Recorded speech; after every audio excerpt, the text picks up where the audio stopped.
Kisah Kiai dan Santri. Bagian 58. Dengki menurut Imam Al-Ghazali. Soal tower makin ramai, sebenarnya permasalahannya orang ingin agar tower berdiri di rumah mereka, atau di tanah mereka, sehingga bisa mendapatkan uang dari pembangunan tower. Jeleknya jika pembangunan tower itu tidak dibangun di tanah mereka atau dibangun di lahan orang lain dan mereka tidak kebagian uang, maka mereka lebih memilih tower itu tidak dibangun. Jadi kalau mereka tidak mendapat uang, lebih baik siapapun tak dapat uang juga. Sungguh ironis. Memang begitulah kalau hati diliputi iri dengki, jika diri kaya maka sah saja, tapi jika orang lain kaya maka tidak boleh. Sebenarnya sifat iri dengki itu hanya merusakkan hati sendiri. Jika aku mengungkap buruknya iri dengki menurut pendapatku, maka mungkin orang akan mengatakan bahwa aku ini melakukan pembelaan atas diriku sendiri, maka aku akan kutip beberapa tulisan. Sebagai sandaran apa yang kutulis nantinya tak dituduh membela keberadaanku. Apa yang disebut sifat dengki? Menginginkan hilangnya kenikmatan dari orang lain pemiliknya. Baik kenikmatan yang berhubungan dengan agama maupun dunia. Dari pengertian di atas kita dapat memahami bahwa iri dengki tidak hanya menyangkut capaian-capaian yang bersifat duniawi, seperti rumah dan kendaraan, melainkan juga menyangkut capaian-capaian di lingkup keagamaan, misalnya dakwah. Ini juga berarti bahwa penyakit dengki bukan hanya menjangkiti kalangan awam. Iri dengki itu ternyata dapat menjalar dan menjangkiti kalangan yang dikategorikan berilmu, pejuang, dan dai. Seorang dai atau mubalik, misalnya, tidak suka melihat banyaknya pengikut dai atau mubalik lain. Seorang yang mengikuti kepada kelompok atau jamaah tertentu sangat benci kepada kelompok atau jamaah lain yang mendapatkan kemenangan-kemenangan. Dan masih banyak lagi bentuk lainnya dari sikap iri dengki di kalangan para pejuang. Tapi bagaimana ini bisa terjadi? Imam Al-Ghazali R.A. menjelaskan, tidak akan terjadi saling dengki di kalangan para ulama. Sebab yang mereka tuju adalah marifatullah, mengenal Allah. Tujuan seperti itu bagaikan samudera luas yang tidak bertepi. Dan yang mereka cari adalah kedudukan di sisi Allah. Itu juga merupakan tujuan yang tidak terbatas. Karena kenikmatan paling tinggi yang ada pada sisi Allah adalah perjumpaan dengannya. Dan dalam hal itu tidak akan ada saling dorong dan berdesak-desakan. Orang-orang yang melihat Allah tidak akan merasa sempit dengan adanya orang lain yang juga melihatnya. Bahkan, semakin banyak yang melihat semakin nikmatlah mereka. Al-Ghazali melanjutkan, akan tetapi, bila para ulama, dengan ilmunya itu menginginkan harta dan wibawa mereka pasti saling dengki. Sebab harta merupakan materi. Jika ia ada pada tangan seseorang pasti hilang dari tangan orang lain. Dan wibawa adalah penguasaan hati. Jika hati seseorang mengagungkan seorang ulama pasti orang itu tidak mengagungkan ulama lainnya. Hal itu dapat menjadi sebab saling dengki. Ihya Ulumuddin, Imam Al-Ghazali, Juz 3 hal. 191. Jadi, dalam konteks perjuangan, dengki dapat merayapi hati orang yang merasa kalah wibawa, kalah popularitas ketenaran, kalah pengaruh, kalah pengikut. Yang didengki tentulah pihak yang dianggapnya lebih dalam hal wibawa, popularitas, pengaruh, dan jumlah pengikut itu. Tidak mungkin seseorang merasa iri kepada orang yang dianggapnya lebih kecil atau lebih lemah. Sebuah pepatah Arab mengatakan, kullu si nimatin mahsudun. Setiap yang mendapat kenikmatan pasti didengki. Penyakit dengki sangat berbahaya. Tapi bahayanya lebih besar mengancam si pendengki ketimbang orang yang didengki. Bahkan realitas membuktikan, seringkali pihak yang didengki justru diuntungkan dan mendapatkan banyak kebaikan. Sebaliknya, si pendengki menjadi pecundang. Di antara kekalahan-kekalahan pendengki adalah sebagai berikut. Pertama, kegagalan dalam perjuangan. Perilaku pendengki sering tidak terkendali. Dia bisa terjebak dalam tindakan merusak nama baik, mendiskreditkan, dan menghinakan orang yang didengkinya. Dengan cara itu ia membayangkan akan merusak citra, kredibilitas, dan daya tarik orang yang didengkinya dan sebaliknya mengangkat citra, nama baik, dan kredibilitas pihaknya.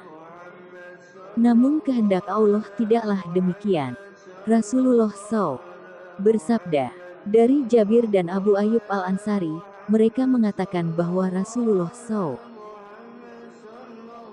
bersabda, tidak ada seorang pun yang menghinakan seorang muslim di satu tempat yang padanya ia dinodai harga dirinya dan dirusak kehormatannya, melainkan Allah akan menghinakan orang yang menghina itu di tempat yang ia inginkan pertolongannya. Dan tidak seorang pun yang membela seorang muslim di tempat yang padanya ia dinodai harga dirinya dan dirusak kehormatannya, melainkan Allah akan membela orang yang membela itu di tempat yang ia menginginkan pembelaannya. Hr. Ahmad, Abu Dawud, dan At-Tabrani. Kedua, melumat abis kebaikan. Rasulullah SAW bersabda, hindarilah dengki karena dengki itu memakan, menghancurkan kebaikan sebagaimana api memakan, menghancurkan kayu bakar. Hr. Abu Dawud. Makna memakan kebaikan dijelaskan dalam kitab Aunul Ma'bud, memusnahkan dan menghilangkan nilai ketaatan pendengki sebagaimana api membakar kayu bakar. Sebab kedengkian akan mengantarkan pengidapnya menggunjing orang yang didengki dan perbuatan buruk lainnya. Maka berpindahlah kebaikan si pendengki itu pada kehormatan orang yang didengki. Maka bertambahlah pada orang yang didengki kenikmatan demi kenikmatan, sedangkan si pendengki bertambah kerugian demi kerugian. Sebagaimana yang Allah firmankan, ia merugi dunia dan akhirat. Aunul Ma'bud Juz 13/168. Ketiga, tidak produktif dengan kebajikan. Rasulullah SAW bersabda, menjalar kepada kalian penyakit umat-umat terdahulu kedengkian dan kebencian. Itulah penyakit yang akan mencukur gundul. Aku tidak mengatakan bahwa penyakit itu mencukur rambut melainkan mencukur agama. Hr. At-Tirmidzi. Islam yang rahmatan lil alamin yang dibawa oleh orang yang di dadanya memendam kedengkian tidak akan dapat dirasakan nikmatnya oleh orang lain. Bahkan pendengki itu tidak mampu untuk sekadar memberi senyum atau mengucapkan kata selamat, atau melambaikan tangan bagi saudaranya yang mendapat sukses, baik dalam urusan dunia maupun terkait dengan sukses dalam perjuangan. Apalagi untuk membantu dan mendukung saudaranya yang mendapat sukses itu. Dengan demikian Islam yang dibawanya tidak membawa kebaikan alias gundul. Keempat, menghancurkan harga diri. Ketika seseorang melampiaskan kebencian dan kedengkian dengan melakukan propaganda busuk, hasutan, kepada pihak lain, jangan berangan bahwa semua orang akan terpengaruh olehnya. Yang terpengaruh hanyalah orang-orang yang tidak membuka mata terhadap realitas kenyataan, tidak dapat berpikir objektif, atau memang sudah satu watak dengan si pendengki. Akan tetapi banyak pula yang mencoba melakukan tabayun, mencari informasi pembanding, dan berusaha berpikir objektif. Nah, semakin hebat gempuran kedengkian dan kebencian itu, bagi orang yang berpikir objektif justru akan semakin tahu kebusukan hati si pendengki. Orang yang memiliki hati nurani ternyata tidak senang dengan fitnah, isu murahan. Di mata mereka orang-orang yang bermental kerdil itu tidaklah simpatik dan tidak mengundang keberpihakan. Orang yang banyak melakukan provokasi dan hanya bisa menjelek-jelekkan pihak lain juga akan terlihat di mata orang banyak sebagai orang yang tidak punya program dalam hidupnya. Dia tampil sebagai orang yang tidak dapat menampilkan sesuatu yang positif untuk dijual. Maka jalan pintasnya adalah mengorek-ngorek apa yang ia anggap sebagai kesalahan. Bahkan sesuatu yang baik di mata pendengki bisa disulap menjadi keburukan. Nah, mana ada orang yang sehat akalnya suka cara-cara seperti itu. Kelima, menyerupai orang munafik. Di antara perilaku orang munafik adalah selalu mencerca dan mencaci apa yang dilakukan orang lain terutama yang didengkinya. Jangankan yang tampak buruk, yang nyata-nyata baik pun akan dikecam dan dianggap buruk. Allah SWT menggambarkan perilaku itu sebagai perilaku orang munafik. Abi Mas'ud Al-Ansari R.A. mengatakan, saat turun ayat tentang infak para sahabat mulai memberikan infak. Ketika ada orang muslim yang memberi infak dalam jumlah besar, orang-orang munafik mengatakan bahwa dia riya. Dan ketika ada orang muslim yang berinfak dalam jumlah kecil, mereka mengatakan bahwa Allah tidak butuh dengan infak yang kecil itu. Maka turunlah ayat 79 At-Taubah. Al-Bukhari dan Muslim. Keenam, gelap mata dan tidak termotivasi untuk memperbaiki diri. Pendengki biasanya sulit melihat kelemahan dan kekurangan diri sendiri dan tidak dapat melihat kelebihan pada pihak lain. Akibatnya pula jalan kebenaran yang terang benderang menjadi kelam tertutup mendung kedengkian. Apapun yang dikatakan, apapun yang dilakukan dan apapun yang datang dari orang yang dibenci dan didengkinya adalah salah dan tidak baik. Akhirnya dia tidak dapat melaksanakan perintah Allah SWT. Sebagaimana yang disebutkan dalam ayat, orang-orang yang mendengarkan perkataan lalu mengikuti apa yang paling baik di antaranya. Mereka itulah orang-orang yang telah diberi Allah petunjuk dan mereka itulah orang-orang yang mempunyai akal. Qs. Az-Zumar 39:18. Di sisi lain, pendengki, manakala mengalami kekalahan dan kegagalan dalam perjuangan, cenderung mencari kambing hitam. Ia menuduh pihak luar sebagai biang kegagalan dan bukannya melakukan muhasabah introspeksi. Semakin larut dalam mencari-cari kesalahan pihak lain akan semakin habis waktunya dan semakin terkuras potensinya hingga tak mampu memperbaiki diri. Dan tentu saja sikap ini hanya akan menambah keterpurukan dan sama sekali tidak dapat memberikan manfaat sedikit pun untuk mewujudkan kemenangan yang didambakannya. Ketujuh, membebani diri sendiri. Iri dengki adalah beban berat. Bayangkan, setiap melihat orang yang didengkinya dengan segala kesuksesannya, mukanya akan menjadi tertekuk, lidahnya mengeluarkan sumpah serapah, bibirnya berat untuk tersenyum, dan yang lebih bahaya hatinya semakin penuh dengan marah, benci, curiga, kesal, kecewa, resah, dan perasaan-perasaan negatif lainnya. Nikmatkah kehidupan yang penuh dengan perasaan itu? Seperti layaknya penyakit, ketika dipelihara akan mendatangkan penyakit lainnya. Demikian pula penyakit hati yang bernama iri dengki. Di dalam hati mereka ada penyakit maka Allah tambahkan kepada mereka penyakit lainnya. Qs. Al-Baqarah pukul 2.10. Kiranya cukup kulanjutkan cerita, sebab ada sebagian pembaca yang mengatakan aku ini hanya membela diriku sendiri, dan menyudutkan kiai lain, padahal sampai-sampai kiai askan menuduhku nantinya jamaahku akan kusuruh memegang kemaluanku. Sungguh kata-kata seorang yang jika aku tak sabar, niscaya aku marah, tapi aku tahu jika Allah di belakangku, membelaku, maka kata seperti apapun ku diamkan saja, jika aku layani maka aku sama saja gilanya, seperti orang waras yang dituduh gila sama orang gila. Lalu balik menuduh gila kepada orang gila itu, sehingga saling tuduh tak berhenti, dan saling otot-ototan dan sulit dibedakan sebenarnya siapa yang gila. Askan menyebar undangan, agar semua orang diajak unjuk rasa, dia sangat sungguh-sungguh berusaha agar tower itu tak sampai berdiri. Karena dalam anggapannya aku ini mendapat uang dari tower itu, padahal sama sekali tidak, dan apa yang dianggap itu dinyalakan sendiri, wamro'atuhu hamalatal hatab, dan perempuannya membawa kayu bakar membakar ke sana ke sini, dan berusaha membakar hati siapa saja yang ditemui.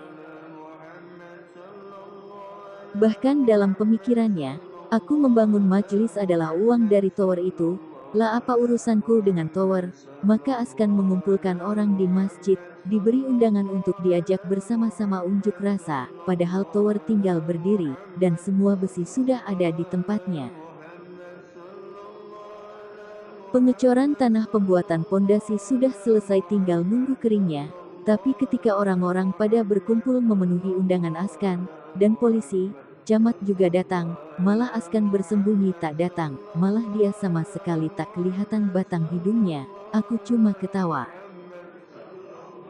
Jadi ingat seorang calo bis di Pulau Gadung, kalau bis belum berangkat, dia paling ribut, tapi pas bus berangkat, si calo malah tak ikut menumpang. Aku sendiri sudah mengira akan hal itu, karena aku tahu betul siapa itu Askan. Walau Askan sendiri tiap hari menjelek-jelekkanku selama ini juga tak berani bicara apa-apa jika di depanku, itu kan namanya jago katai, beraninya lempar batu sembunyi tangan, karena sudah membuat resah dan dia sendiri tak muncul, lalu polisi datang ke rumahnya, dan memberikan peringatan. Kalau dia tetap memprovokasi warga, maka akan ditangkap, dan jika tower tak jadi maka uang yang telah dibagikan ke warga sekitar tower sebagai kompensasi, dan biaya pembangunan akan dimintakan ganti rugi Askan. Di depan polisi, dia jawab iya, tapi selanjutnya apa dia diam? Sama sekali, tidak. Askan kembali melakukan gerilya, dari rumah ke rumah, agar orang-orang berunjuk rasa, dan agar tower tak jadi dibangun, padahal kalau dia tahu, dan mau bertanya dengan sebenarnya, kalau aku sama sekali tak mendapat uang apa-apa. Mungkin dia akan berhenti untuk menyuruh dan meminta orang untuk unjuk rasa, tapi Askan itu selalu mengukur sesuatu dengan pandangan dan pendapatnya sendiri, dan tak pernah mau menerima pendapat orang lain. Aku ingat ketika menegur dia, karena memerintah orang-orang agar pasang susuk. Jawabannya juga, lah emas-emasku sendiri, yang disusuk juga aku sendiri, apa urusanmu melarang? Sehingga ketika waktu harga minyak mau naik, dia menimbun berbaler-baler minyak tanah, aku diamkan saja, ya biarlah dosa ditanggung sendiri. Malah ketika Askan tahu, kalau aku akan membangun majelis, dan orang yang membicarakan, dibilang, mengeluarkan kotoran dari mulut, dalam bahasa Jawa, ojo kebangetan nek ngetok netai ko cangkem, orang miskin mau bangun majelis dari mana? Begitu selalu kata-kata yang diulang-ulangnya, itulah kenyataan dunia, betapa pentingnya merawat hati, dari penyakit hati, dan penyakit hati itu timbul dari makanan yang kita konsumsi, makanan itu masuk ke mulut dan diproses di perut diambil saripatinya. Dan sebagian menjadi zat-zat yang diperlukan tubuh, dan juga menjadi asupan bagi hati, maka hati yang diberi makan enak sekalipun tapi dari makanan haram, dijamin hati akan nifak, dan dipenuhi kepalsuan dan penyakit.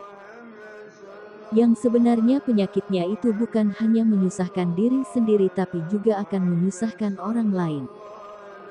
Semoga Allah memberi kekuatan bagiku, diriku yang masih muda, dan belum tahan banting, lemah tak berdaya, tiada sandaran siapapun, hanya Allah tempatku bersandar. Dan Allah insya Allah akan selalu menjadi penolong bagiku, selama aku selalu dalam ruang lingkup kebenaran. Aku ini seperti panglima tanpa tentara, sendiri, dan Robi la tadarni fardan, wa anta khirul warisin, wahai Allah Tuhanku, jangan biarkan aku ini sendiri. Dan engkaulah sebaik-baiknya pewaris. Itu yang selalu kuyakini, Allah Maha mengetahui dan Maha melihat hati, segalanya tak lepas dari kuasa dan pengaturannya. Jika aku tak lulus dengan cobaan ini, maka aku juga akan diberi cobaan yang sama bentuknya. Aku selalu meminta pada Allah, agar aku diberi kekuatan untuk sabar, dan mengalah. Diberi kekuatan untuk menerima, dan teguh pendirian.